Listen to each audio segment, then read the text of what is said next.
tarde, las campañas electorales también nuclearían a los uruguayos aquí.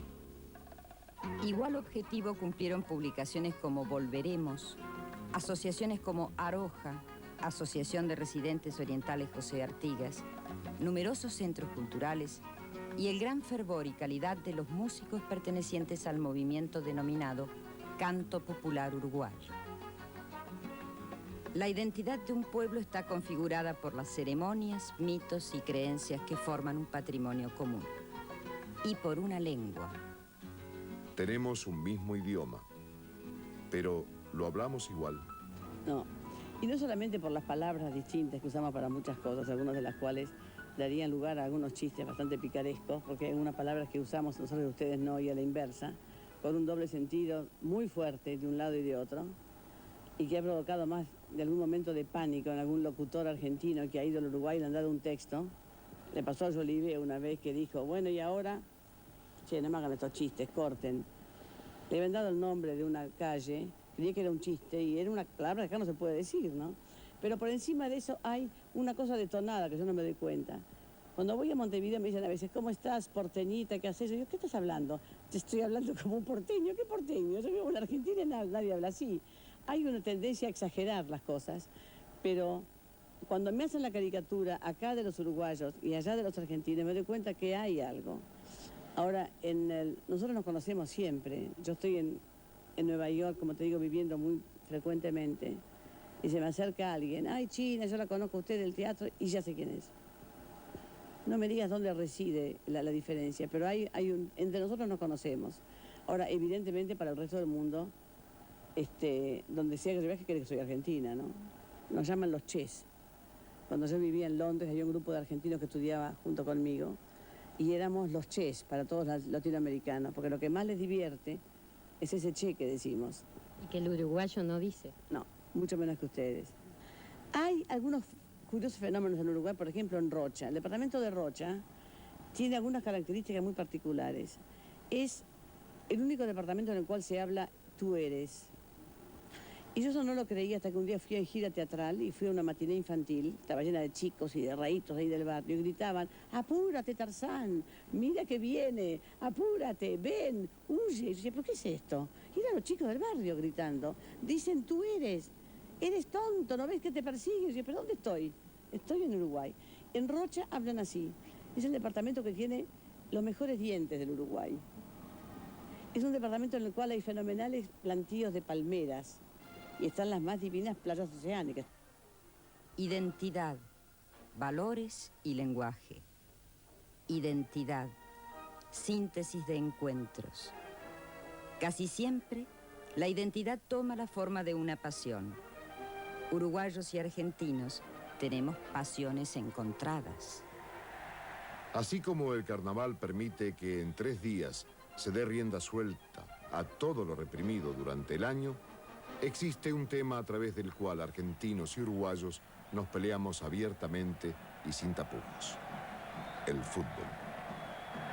En ese terreno, las pasiones son absoluta y legítimamente irracionales. Los partidos entre los equipos de ambos países son lo más parecido a la sublimación de una guerra. Guerra que, por otro lado, nos divierte tanto como nos enfervoriza. Yo nací en Colonia, en el 62. Me crié ahí durante mi mayor parte de la edad que tengo. Estudié, jugaba al fútbol. Mi casa quedaba casi pegada a una cancha de Babi, así, donde a uno lo entusiasmó. Tal vez yo tenía mis tíos, mis abuelos, le gustaba practicarlo. Quizás de ahí a uno le llegó por herencia el gustarle el fútbol. Entonces, ver a los demás muchachos o a los demás chiquilines jugar me llevaba mucho, me entusiasmaba demasiado. Y siempre lo practiqué. ¿Y allí en Colonia se practicaban estas tradiciones uruguayas, como puede ser la celebración del carnaval, la quema del Judas, todo esto? Bueno, el carnaval fue una de las cosas que uno a veces deseaba que llegara, ¿no? O cuando terminaba las clases, siempre estaba pensando en el carnaval a veces, ¿no? Porque era una de las cosas que en Colonia se hacía muy bien y era muy lindo, ¿no? Uno se divertía en una semana, tal vez lo que no se divertía Porque para mí, a veces uno lo veía por televisión, como en el caso de que veía en Montevideo, veía otras cosas mayores, pero dentro de todo Colonia, que es muy chico, pero bastante lindo, se lograba hacer algo, un espectáculo muy bonito, donde la juventud, los chicos en ese momento lo disfrutaban mucho. Salí de Colonia, que fui a la capital, jugando al fútbol. En Montevideo yo fui a Cerro, donde estuve hasta el año 84 en Cerro, que pasé a Peñarol. ¿Es muy diferente el fútbol que se juega en Uruguay al de Argentina? Bueno, en parte sí. Quizás futbolísticamente somos bastante parecidos. Se juega un poco agresivo, se trata de jugar lo mejor posible al fútbol. En otras partes hay diferencias como con respecto lo que son los clubes. Lamentablemente el Uruguay económicamente los clubes le cuesta pagar, cosa de que acá en la Argentina sucede menormente. Entonces yo creo que cuando yo llegué acá a Español me di cuenta de muchas cosas, como ser en el caso de que se me entregaba la ropa, se me entregaba todo para practicar. Yo lo único que tenía que hacer era venir a la cancha y tratar de hacer lo que yo sabía, de jugar o de meterme dentro de un equipo y tratar de hacer lo mejor posible. Ni bien llegué, la verdad que fue muy bien recibido, la verdad que la gente se acercó mucho a uno. Yo me sentí muy tranquilo, que era una de las cosas que no estaba, entonces me favoreció mucho porque en pocos días uno ya estaba en lo que era esto. Por supuesto, uno sale a conocer, sale a ver lo que es Buenos Aires porque lo había visto muy poco. ¿Qué es lo que más te ha impactado de Buenos Aires? Bueno, el ritmo de vida, el movimiento que hay en las calles, quizás uno en Montevideo, a pesar de que es grande, no lo tiene. Entonces uno cuando sale acá, que tiene que ir al centro, que tiene que ir, ya son 20, 15 o 30 minutos, cosa que en 15 minutos uno se cruza todo Montevideo allá. Entonces a uno lo impresiona un poquito, ¿no? El fútbol nos da cierto permiso de divergencia, pero hay algo que nos une como el río, el tango. Historiadores y estudiosos de ambas márgenes han procurado y procuran rastrear su origen. En el lenguaje de los negros candomberos, el tambor se llama tambó o tangó. Pero la habanera, el tango andaluz, la milonga, complican el panorama. Un uruguayo de 17 años, casi un niño, escribe la comparsita. Se llama Matos Rodríguez. Las palabras de Daniel Vidart parecen concluir el tema. Porfiar que sea bonaerense o montevideano carece de sentido. El concepto de área cultural, desconocido de muchos intelectuales de estas latitudes, impide toda prioridad antojadiza o patriotera. Desde temprano hubo una ósmosis constante entre las orillas urbanizadas del río. El tango yo diría que pertenece al área cultural del Río de la Plata. He pensado y pienso cada vez más que es el hecho cultural más importante del Río de la Plata, el sentido de que es el más genuino, el de mayor raigambre, el más entrañable y profundamente expresivo de lo que somos los rioplatenses y por consiguiente en particular de las ciudades del Río de la Plata. Es un arte específicamente ciudadano. De los personajes nacidos en Uruguay que se han destacado en el tango, ya sea como intérpretes o como compositores, ¿a cuáles les gustaría a usted destacar? Me gustaría destacar a muchos, por supuesto, hablaría de Enrique Saborido, el autor de La Morocha con música de Villoldo, pero seguramente para todos los orientales que han tenido la hospitalidad de Buenos Aires y para tantos argentinos que han actuado en Montevideo, el tango es un dominio que hace un poco difusa las fronteras. Entonces nos hemos tratado siempre como habitantes de un mismo país que es el tango.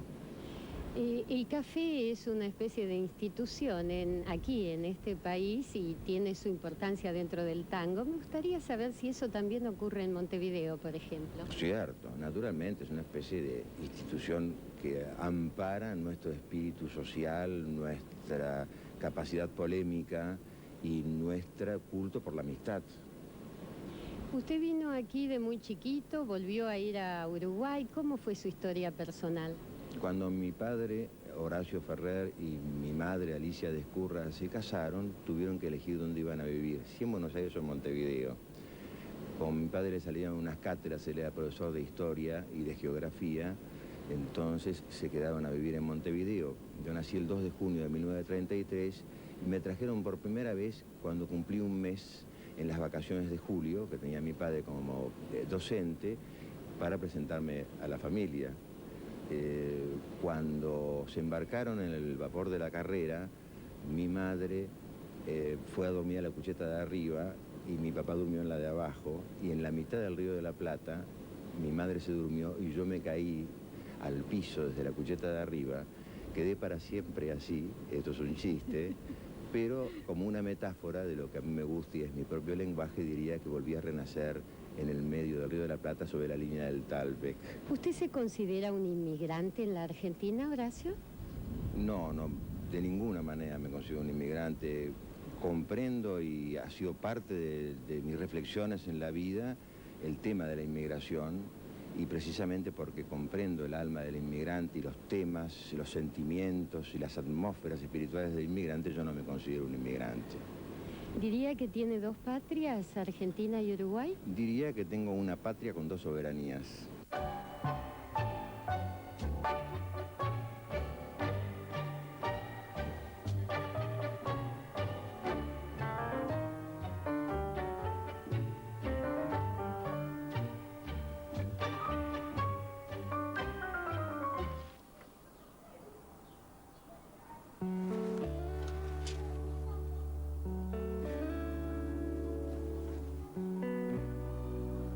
Porque las cosas están cada vez peor. Porque nadie se pone de acuerdo. Porque pocos ponen el hombro. Por la deuda externa. Por el riesgo país. ¿Qué carajo será el riesgo país? Es un ignorante. Terraño está preparado para ir al Senado.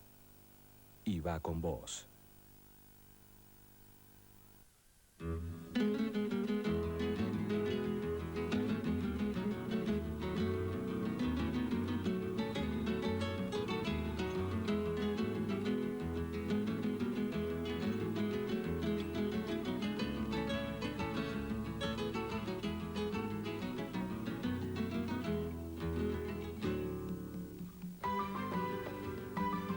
La raíz nuestra, el origen, el árbol genealógico es senegalés, africanos. Yo soy nacido en Uruguay, criado y educado en Uruguay. ¿Y tus padres? No, ellos son de Senegal, eran, ya no existen. ¿Recibiste algo de la cultura de Senegal? Bueno, muy poco, y tengo una reseña brevísima sobre eso.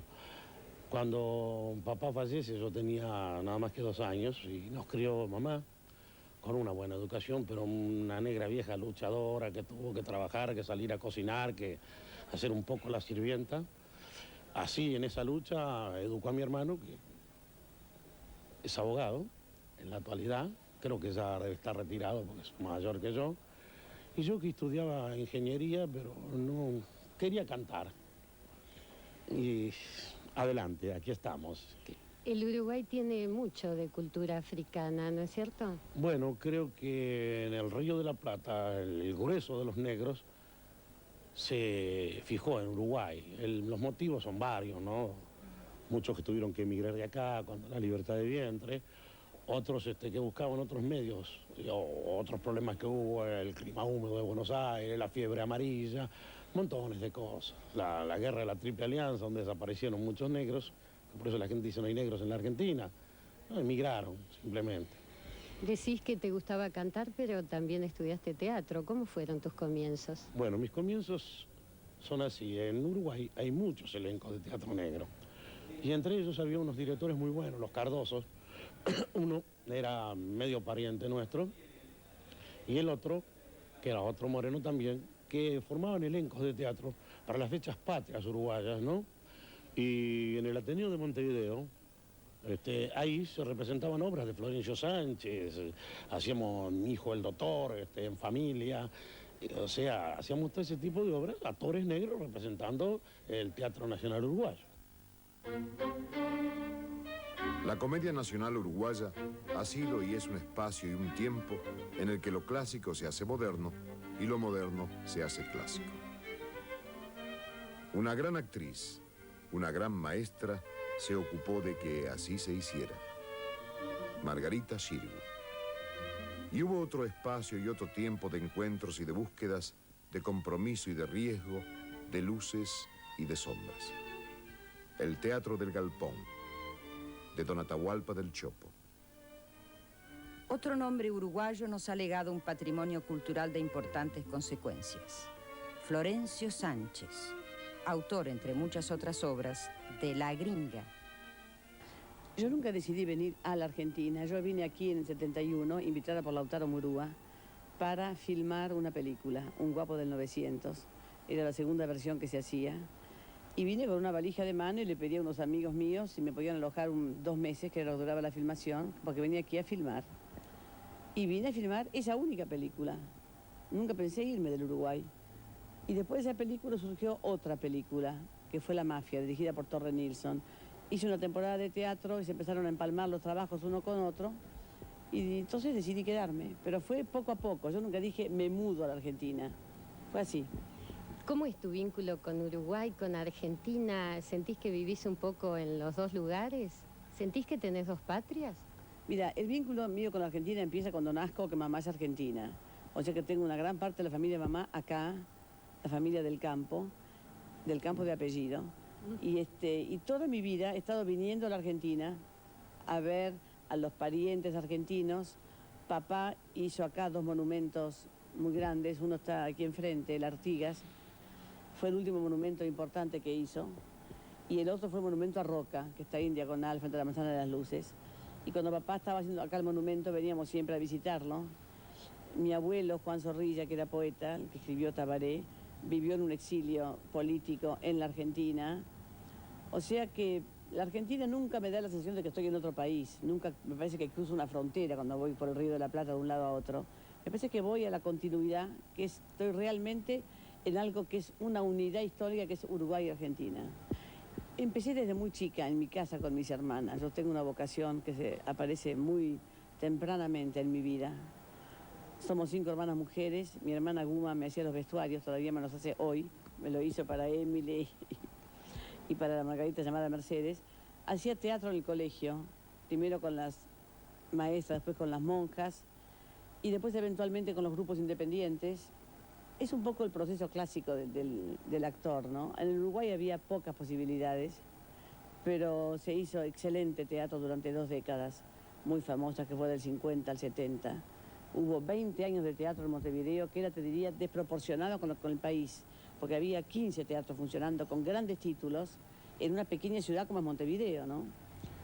Si tuvieras que rescatar algunos nombres de la cultura en general de Montevideo, de Uruguay, no solo de teatro, de la cultura en general, ¿a quiénes nos nombrarías? Mira, yo nombraría, por razones sentimentales, nombraría a mi abuelo, a Juan Zorrilla de San Martín, porque escribió no solamente un poema sobre el indio, que es Tabaré, sino que se adelantó un poco al tiempo en una especie de revisionismo y le canta con dolor al indio que fue aniquilado por los españoles en este continente y llora por el indio. A mí me conmueve leerlo y fue un gran patriota, en el mejor sentido de la palabra, no con palabras pomposas que hacen ruido, sino simplemente porque le cantó a las raíces del Uruguay. ¿Cuántas veces registraron estas aguas el cruce de millones de vidas, de historias, de ilusiones, de tragedias? Ese ir y venir fue siempre un llevar y traer. Algunos llevaron y trajeron teatro. ¿Cuántos autores? ¿Cuántas obras de arte? ¿Cuántos hombres y mujeres forjaron esa cultura, tan próxima a nuestra tierra y a nuestra sensibilidad? ¿Cuál fue la primera impresión que usted tuvo de Buenos Aires?